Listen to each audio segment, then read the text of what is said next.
বিসমিল্লাহির রহমানির রাহিম। প্রিয় শিক্ষার্থী, ফিন্যান্স অ্যান্ড ব্যাংকিং ক্লাসে তোমাদেরকে স্বাগতম। আজকে নবম এবং দশম শ্রেণীর ফিন্যান্স ও ব্যাংকিং বিমা এর সপ্তম অধ্যায় শেয়ার বন্ড ডিবেঞ্চার এর দ্বিতীয় লেকচার শুরু করতে যাচ্ছি।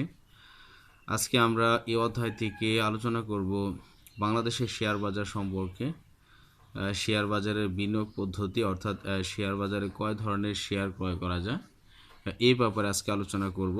এখানে শেয়ার বাজারের বিনিয়োগ পদ্ধতির ক্ষেত্রে দুই ধরনের শেয়ার বাজার রয়েছে। একটি হলো প্রাথমিক বাজার এবং মাধ্যমিক, যাকে বলা হয় থেকে প্রাইমারি মার্কেট। দ্বিতীয়টি হলো সেকেন্ডারি মার্কেট।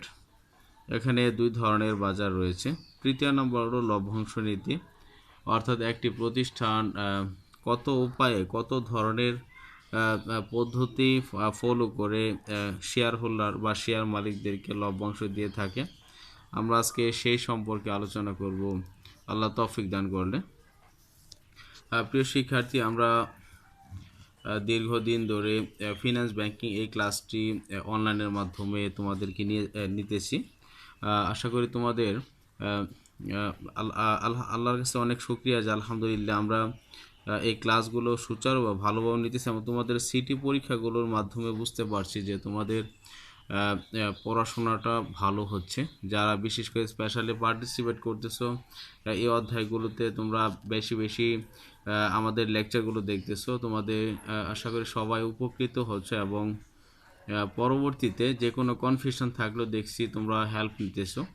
এটা একটি ভালো সাইট এবং ভালো দিক। তোমরা যেহেতু বাসায় আসছো, বাসাতে তো ক্লান্তি বা বোরিং একটি টাইম পাস করতেছো, তোমরা যদি এই কিছুটা সময় এই পড়াশোনায় ইনভলভ থাকো, দেখা যাবে যে তোমাদের ফাইনাল পরীক্ষা, বিশেষ করে এসএসসি পরীক্ষার রেজাল্ট তোমাদের একটি কাঙ্ক্ষিত মাত্রায় রেজাল্ট আসবে। তাছাড়া তোমরা জানো গত বছর ফিন্যান্স ব্যাংকিং ও বিমা এই সাবজেক্টটির কোশ্চেন একটু হার্ড ছিল, একটু ক্রিটিক্যাল কোশ্চেন করেছিল, যার কারণে এই সাবজেক্টটি নিয়ে তোমাদের বেশি বেশি স্টাডি করা উচিত। কারণ ফিন্যান্স ব্যাংকিং বিমা অ্যাকাউন্টিংয়ের হয়তো নিয়মগুলো ফিক্সড রয়ে গেছে, এটা নতুনত্ব নিয়মগুলো আসতেছে না, বাট ফিন্যান্স ব্যাংকিং বিমা এটা হলো একটি নতুন সাবজেক্ট এবং কন্টিনিউ এটা আপগ্রেড হচ্ছে, যার কারণে মানুষের ধারণা চেঞ্জ হচ্ছে।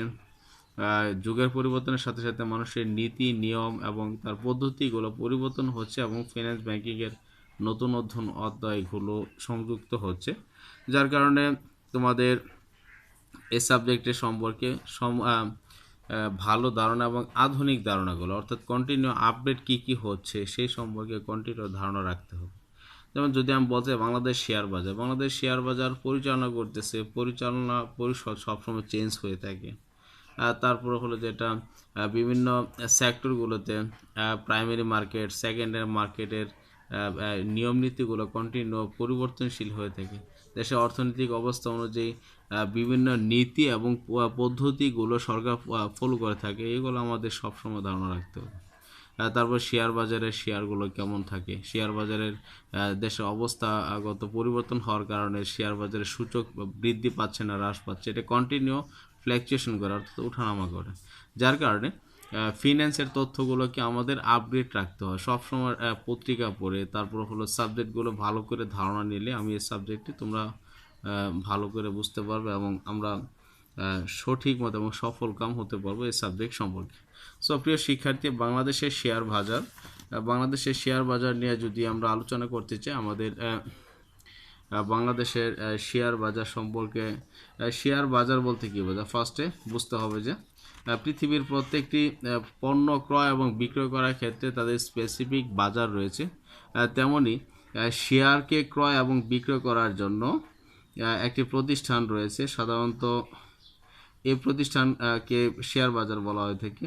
এখানে অন্য পণ্যের মতো যেমন সরাসরি গিয়ে পণ্য নিয়ে সরাসরি বিক্রি করতে হয় এরকম পদ্ধতি না, এটি একটি স্টক এক্সচেঞ্জ রয়েছে যেখানে যার মাধ্যমে নির্দিষ্ট অ্যাকাউন্টের মাধ্যমে শেয়ার ধরা হয়ে থাকে এবং শেয়ার ক্রয় বিক্রয় সফটওয়্যার এবং অনলাইনের মাধ্যমে করা হয়ে থাকে।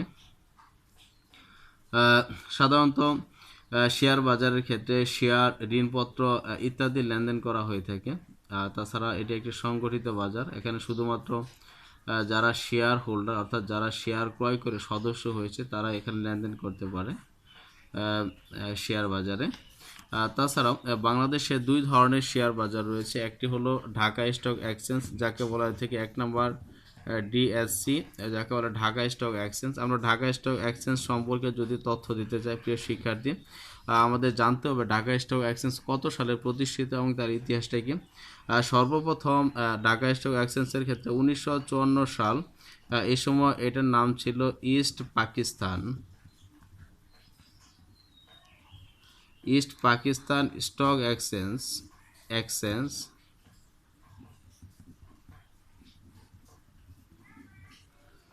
Exchange associate limited or association limited. এটি ফার্স্টে 1954 সালে এটির নামকরণ করেছিল। এটি পরবর্তীতে 1959 সালে এটা সর্বপ্রথম শুরু করেছিল ঢাকার নারায়ণগঞ্জে। 1959 সালে এটি সর্বপ্রথম মতিঝিলের 9F, এই ঠিকানাটি মতিঝিল স্পষ্ট উল্লেখ করা আছে, মতিঝিলে স্থানান্তর হয়েছিল।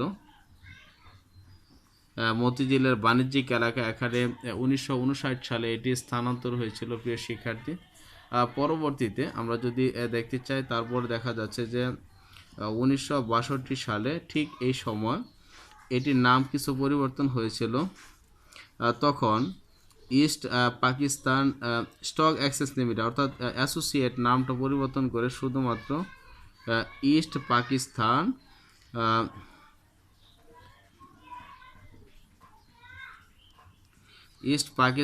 স্টক এক্সচেঞ্জ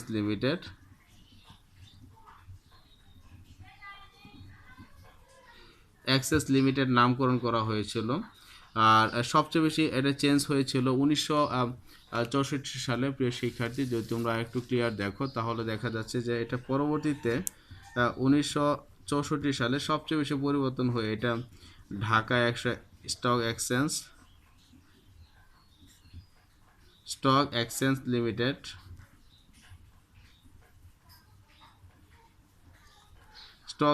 লিমিটেড পরিবর্তন হয়েছিল, নামকরণ হয়েছিল এটি 1964 সালে। এবং 1976 সালের পর থেকে, অর্থাৎ 1964 সালের পর থেকে এর নামটা সম্পূর্ণ বাংলাদেশের আন্ডারে নামটা এসেছিল।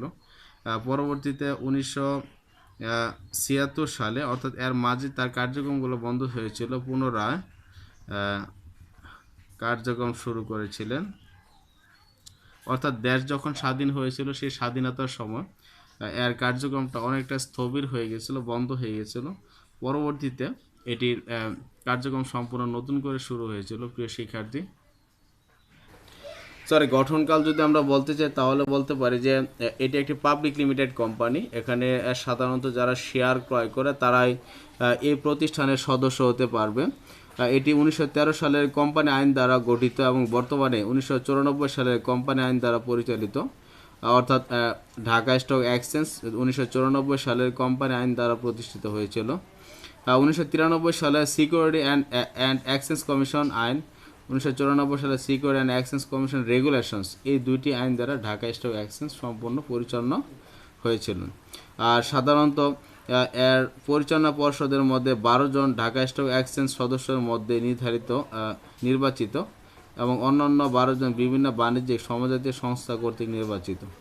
তো প্রিয় শিক্ষার্থী, আমি আশা করি তোমরা বাংলাদেশ শেয়ার বাজারে ঢাকা স্টক এক্সচেঞ্জ সম্পর্কে ধারণা নিতে পারছো। আমরা এখন দ্বিতীয় নাম্বার, সেটা হলো Chattogram stock exchange. Dhaka stock exchange DSE, Chattogram stock exchange CSC অর্থাৎ চিটাগং স্টক এক্সচেঞ্জ প্রতিষ্ঠিত হয়েছিল সর্বপ্রথম 1995 সালে। তারপরে দেখা যাচ্ছে 1 এপ্রিল এটি সাধারণত নিবন্ধিত হয়েছিলেন এবং 1995 সালের 10 অক্টোবর, অর্থাৎ 1995 সালের 10 October Dhaka Chattogram stock exchange প্রতিষ্ঠিত হয়েছিল। এর নিয়ম নীতিগুলো সাধারণত ঢাকা স্টক এক্সচেঞ্জ যেভাবে পরিচালনা করা হয়েছে সেমভাবেই এই প্রতিষ্ঠানটি পরিচালনা করা হয়েছিল। হ্যাঁ, এটি ছিল বাংলাদেশের শেয়ার বাজার সম্পর্কে। প্রিয় শিক্ষার্থী, আমি আশা করি তোমাদের কিছুটা ধারণা এসেছে। আমাদের ফার্স্টে মনে রাখতে হবে বাংলাদেশের শেয়ার বাজার কতটি। আমরা বলতে পারি বাংলাদেশের শেয়ার বাজার হলো দুটি, একটি হলো ঢাকা স্টক এক্সচেঞ্জ এবং অপরটি হলো চট্টগ্রাম স্টক এক্সচেঞ্জ। পরবর্তী কোশ্চেন আসতে পারে যে ঢাকা স্টক এক্সচেঞ্জ কত সালে প্রতিষ্ঠিত। আমরা যদি ফাইনালি প্রতিষ্ঠিত হয়েছিল 1954 সালে, আর বাংলাদেশে ঢাকা স্টক এক্সচেঞ্জ নামকরণ করা হয়েছিল 1964 সালে, আর চট্টগ্রাম স্টক এক্সচেঞ্জ প্রতিষ্ঠিত হয়েছে 1995 সালে 10 অক্টোবর। আর তাছাড়া যদি আমরা সূচক সম্পর্কে আলোচনা করি, এখানে স্টক এক্সচেঞ্জের শেয়ার ক্রয় করার মাধ্যমেই এখানে মালিকানা ভোগ করে থাকে শেয়ার বা সদস্য হতে পারে। আজকে আমরা এখন আলোচনা করব প্রিয় শিক্ষার্থী, এখন যে শেয়ার বাজারে বিনিয়োগ পদ্ধতি, অর্থাৎ আমরা যখন শেয়ার ক্রয় করব, একটি শেয়ার বাজারে কয় ধরনের শেয়ারে আমরা বিনিয়োগ করতে পারি। সো আমরা দেখতেছি এখানে শেয়ার বাজার দুই ধরনের, একটি প্রাথমিক বাজার, একটি সেকেন্ডারি, যাকে বলে মাধ্যমিক বাজার বা সেকেন্ডারি মার্কেট, অর্থাৎ মাধ্যমিক বাজার বোঝানো হয়েছিল। তাহলে প্রাথমিক বাজার এবং মাধ্যমিক বাজার কোন ধরনের বাজার এবং কোন ধরনের শেয়ার মালিকরা প্রাথমিক বাজার এবং মাধ্যমিক বাজারে বিনিয়োগ করবে, আমি সেই সম্পর্কে ধারণা দেব। প্রিয় শিক্ষার্থী, তোমরা জানো একটি প্রতিষ্ঠান যখন সর্বপ্রথম শুরু করে, সাধারণত public limited company, private limited company, এই দুই ধরনের কোম্পানি সাধারণত শেয়ার ছাড়তে পারে। প্রাথমিক বাজারে সাধারণত একটি প্রতিষ্ঠান যখন সর্বপ্রথম সম্পূর্ণ নতুন করে সরকারের কাছ থেকে যখন শেয়ার বিক্রয়ের জন্য অনুমোদন পায়, তখন কোম্পানি তার মোট মূলধনকে ক্ষুদ্র ক্ষুদ্র একটি নির্দিষ্ট সমান অংশে ভাগ করে এই শেয়ারগুলো শেয়ার মার্কেটে বিক্রি করার জন্য অনুমোদন যখন দিয়ে থাকে, তখন পত্রিকার মাধ্যমে বিভিন্ন অ্যাডভার্টাইজের মাধ্যমে জনগণকে জানিয়ে থাকে এবং নির্দিষ্ট ব্যাংকের মাধ্যমে শেয়ারগুলো বিক্রি করে থাকে। তাহলে আর এই মার্কেটটিকে সাধারণত আইপিও বলা হয়ে থাকে, অর্থাৎ ইনিশিয়াল পাবলিক অফারিং। তাহলে প্রাথমিক বাজারটা কি? প্রাথমিক বাজার হলো এমন এক ধরনের বাজার যে বাজারে একটি প্রতিষ্ঠানে সম্পূর্ণ নতুন শেয়ার বিক্রয় করার জন্য যে অফার দেওয়া হয়ে থাকে বা ক্রয় বা বিক্রয় করা হয়ে থাকে, তাকে প্রাথমিক বাজার বলা হয়ে থাকে। আর প্রাথমিক বাজারের শেয়ারগুলো সম্পূর্ণ নতুন থাকে, এর আগে কখনো এই শেয়ারগুলো ইস্যু করা হয় না। আর সাধারণত প্রাথমিক বাজারে শেয়ারের যে মূল্যটা আছে, শেয়ারের মূল্য উঠানামা করে না এবং প্রাথমিক বাজারের শেয়ারগুলোর ঝুঁকির হার সবচেয়ে কম হয়ে থাকে, কারণ যেহেতু মূল্য ওঠানামা করে না, তার মূল্যটাকে স্থির থাকে এবং পরবর্তীতে এই মূল্যের নিচে কখনোই নামে না, হয়তো মূল্যটা বৃদ্ধি পায় এর মাধ্যমে।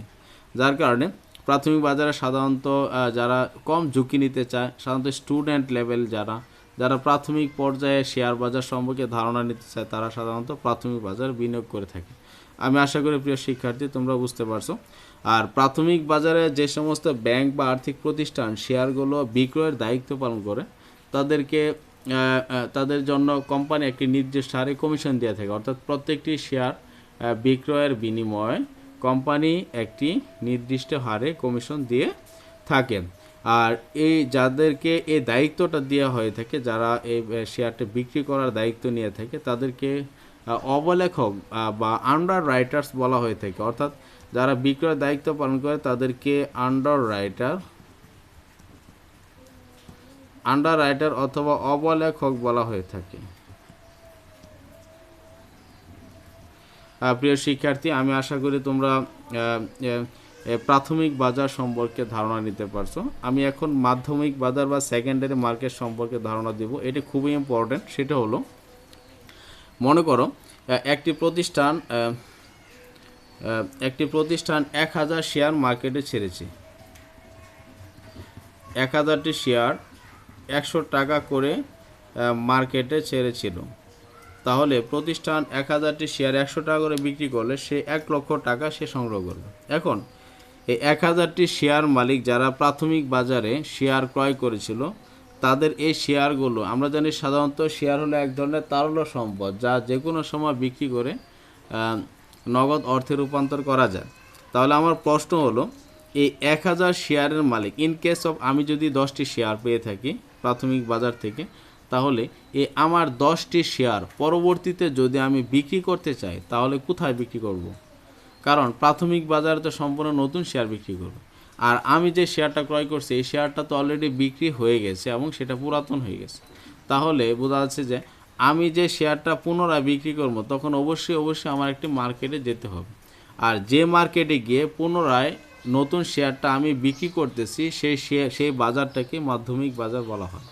তাহলে আমি যদি মাধ্যমিক বাজারের ধারণা নিতে চাই তাহলে এভাবে বলতে পারি যে প্রাথমিক বাজারে বিক্রয়কৃত শেয়ারগুলো পুনরায় যদি যে বাজারে ক্রয় বা বিক্রয় করা হয়ে থাকে, অর্থাৎ প্রিয় শিক্ষার্থী, প্রাথমিক বাজারের যে শেয়ারগুলো পুনরায় যে মার্কেটে নিয়ে ক্রয় বা বিক্রয় করা হয়ে থাকে তাকে মাধ্যমিক বাজার বলা হয়ে থাকে। মাধ্যমিক বাজারে কিছু বৈশিষ্ট্য যদি আমি বলতে চাই, এটাকে আসলে বেসিক্যালি সেকেন্ডারি মার্কেট বলা হয়। এখানে শেয়ারগুলোকে চাহিদা এবং যোগান অনুপাতে তার মূল্য সবসময় ওঠানামা করে থাকে, যেটা সূচক দ্বারা দেখানো হয়ে থাকে। আর এই সেকেন্ডারি মার্কেটে বিনিয়োগ করার ক্ষেত্রে যেমন গেইনার হতে পারে তেমন ক্ষতিগ্রস্ত হতে পারে, যার কারণে একজন আর্থিক ব্যবস্থাপক অর্থাৎ একজন বিনিয়োগকারী বিভিন্ন সাবধানতা অবলম্বন করে তারপরে সাধারণত মাধ্যমিক বাজারে বিনিয়োগ করা হয়ে থাকে। মাধ্যমিক বাজারে সাধারণত বিনিয়োগকারীরা শেয়ার ক্রয় বা বিক্রয় করার মাধ্যমে মাধ্যমিক বাজারের সদস্য হতে পারে। আর যেহেতু এখানে ঝুঁকির পরিমাণ অনেক বেশি, যার কারণে এটিকে সাধারণত এই দুইটি বাজারকে অর্থাৎ বাংলাদেশের শেয়ার বাজার শেয়ার বাজারকে সাধারণত সিকিউরিটি অ্যান্ড এক্সচেঞ্জ কমিশন সাধারণত সবসময় তদারকি করে থাকে এবং এর রিপোর্টগুলো গ্রহণ করে থাকে। প্রিয় শিক্ষার্থী, মাধ্যমিক বাজার এবং প্রাথমিক বাজার এই দুইটি বাজারের তথ্যগুলিকে জনগণ যেন সহজেই পেতে পারে এবং জনগণ যেন কোনোভাবেই আর্থিকভাবে প্রতারিত না হতে পারে, এজন্য সর্বদা একটি নির্দিষ্ট এই প্রতিষ্ঠানের স্বচ্ছতা, এই প্রতিষ্ঠানের কার্যক্রম, একটি প্রতিষ্ঠানের আর্থিক বিবরণে সব কিছু উল্লেখ করা থাকে। আর আমরা সাধারণত জানি প্রাথমিক আর মাধ্যমিক বাজারে যখন একজন ব্যক্তি বিনিয়োগ করতে চায় এখানে বিভিন্ন ধরনের লুকায়িত অনেক কিছু থাকে, যার কারণে সিকিউরিটি এক্সচেঞ্জ সবসময় এদের একটি নির্দিষ্ট নিয়ম এবং নিয়মতান্ত্রিক এবং নির্দিষ্ট আইনের আওতায় রাখে। যেমন ফটকা বা স্পেকটেকুলাইজার্স যাকে বলা হয়ে থাকে, আমি বলছিলাম ওদিন ফটকাবাজ কাকে বলা হয়ে থাকে। ফটকাবাজ বলতে এখানে ফটকাবাজ বলতে যদি কোনো ব্যক্তি বা কোনো আর্থিক বিনিয়োগকারী এরকম মনে করে যে পরবর্তীতে তার শেয়ারের দাম হ্রাস পেতে পারে, তখন সে ইচ্ছা করলে সিকিউরিটি অ্যান্ড এক্সচেঞ্জ কমিশনের দায়িত্ব কর্মকর্তাদের কাছ থেকে কিছু শেয়ার ধার করে দিয়ে বিক্রি করে দিতে পারে। পরবর্তীতে যখন তার মূল্যটা কমে যাবে তখন সে পুনরায় সেই শেয়ারগুলো ক্রয় করে তার আসল মালিককে ফেরত দিতে পারে। এইভাবে সে স্পেকটেকুলাইজার্স তারা সিকিউরিটি অ্যান্ড এক্সচেঞ্জ কমিশন, তাছাড়া হলো শেয়ার বাজারের বহির্ভূত নিয়ম নীতি বা তার আইনের বহির্ভূত কোনো কাজ করে গেইনার হতে পারে, যা একটা বিনিয়োগকারীর জন্য কখনোই ভালো না। তো এই সমস্ত বিভিন্ন সাইটগুলো তারা দেখে থাকে। প্রিয় শিক্ষার্থী, আমরা শেয়ার বাজারে বিনিয়োগ পদ্ধতি সম্পর্কে জানছি। এখন আজকে আমরা পড়ব লভ্যাংশ পদ্ধতি বা লভ্যাংশ নীতি। এখানে লভ্যাংশ নীতি দুই ধরনের, একটি হলো নগদ লভ্যাংশ, দুই নম্বর স্টক লভ্যাংশ। আমরা অবশ্যই ক্লাসে আলোচনা করেছিলাম নগদ লভ্যাংশ, স্টক লভ্যাংশ। আগে ফার্স্টে জানতে হবে লভ্যাংশ কী। একটি প্রতিষ্ঠান ব্যবসা করার পরে তার বিক্রয় থেকে প্রয়োজনীয় সকল খরচ বাদ দেওয়ার পরে যে অর্থটা থাকে তাকে বলে নেট প্রফিট বা নেট লাভ। এই নেট লাভের যে অংশটুকু শেয়ার মালিকদেরকে বন্টন করা হয়, এই বন্টনকৃত অংশটুকুকে বলে ডিভিডেন্ড। যেমন আমি মনে করি একটি প্রতিষ্ঠানের নেট লাভ ছিল 100 টাকা।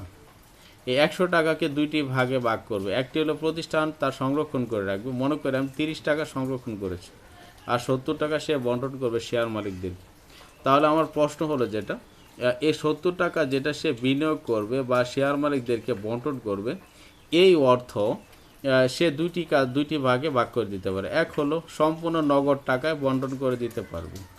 দুই নাম্বার হলো প্রতিষ্ঠান যদি নগদ অর্থ বলতে কি, লভ্যাংশের যে টাকাটা সরাসরি টাকায় বন্টন করা হয় তাকে নগদ লভ্যাংশ বলা হয়ে থাকে। আর দুই নাম্বার হলো নগদ লভ্যাংশের পরিবর্তে প্রতিষ্ঠান যদি মনে করে যে না শেয়ার মালিকদেরকে নগদ লভ্যাংশ না দিয়ে ভবিষ্যতে বা পরবর্তীতে প্রতিষ্ঠান আরও কোথাও বিনিয়োগ করবে বা তার অর্থের প্রয়োজন আছে যে কোনো নতুন করে আর কোনো ফ্যাক্টরি বা কোনো প্রতিষ্ঠান গড়ার জন্য, তখন সে শেয়ার মালিকদের সাথে পরামর্শ করে নগদ লাভের পরিবর্তে নতুন করে শেয়ার বন্টন করা, অর্থাৎ সমপরিমাণ মূল্যের শেয়ার বন্টন করে দেওয়াকে বলে স্টক লভ্যাংশ। অর্থাৎ একটি প্রতিষ্ঠান নগদ লভ্যাংশ না দিয়ে, অর্থাৎ নগদ টাকায় লভ্যাংশ না দিয়ে সমপরিমাণ টাকার স্টক অথবা শেয়ার বন্টন করে দেওয়াকে স্টক লভ্যাংশ বলা হয়ে থাকে। সো এইভাবে একটি প্রতিষ্ঠান লভ্যাংশ নীতিকে বাস্তবায়ন করে থাকে। আর সাধারণত স্টক লভ্যাংশ দিলে প্রতিষ্ঠান দুইটি স্বার্থ আছে। একটি হলো প্রতিষ্ঠানের অর্থের পরিমাণটা তার নিজের কাছে রেখে গেল, অর্থের পরিমাণটা বাড়লো। 2 নম্বর হলো যে সমস্ত শেয়ার মালিকদেরকে নতুন করে আরও শেয়ার দেওয়া হয়েছে তারা শেয়ারের মালিকানা বৃদ্ধি পেল, পরবর্তীতে যখন প্রতিষ্ঠান লভ্যাংশ দিবে তখন তার বেশি শেয়ার অনুপাতে সে লভ্যাংশ বেশি পাবে। এভাবে একটি প্রতিষ্ঠান তার লভ্যাংশ নীতিকে বাস্তবায়ন করতে পারে। এবং তাছাড়াও এর একটি খারাপ প্রভাবও থাকতে পারে, যেমন শেয়ার মালিকদেরকে যদি লভ্যাংশ দীর্ঘদিন না দেওয়া হয় সরাসরি টাকায়, তাহলে দেখা যাচ্ছে অনেকেই আর্থিক সাফারে থাকবে, প্রতিষ্ঠানের প্রতি বিশ্বাস আস্থাহীনতা সৃষ্টি হবে, প্রতিষ্ঠানের তখন শেয়ার মার্কেটে তাদের শেয়ারটা ধস নামবে এবং আর্থিক বিপর্যয় সৃষ্টি হতে পারে। তো প্রিয় শিক্ষার্থী, আমি আশা করি আজকে আমরা যা আলোচনা করেছি এগুলো তোমাদের অবশ্যই উপকারে আসবে, এবং তোমরা কনফিউশন থাকলে, সমস্যা থাকলে, সন্দেহ থাকলে অবশ্যই আমাকে জানাবে। এই বলে আজকে আমার লেকচার শেষ করছি। আসসালামু আলাইকুম।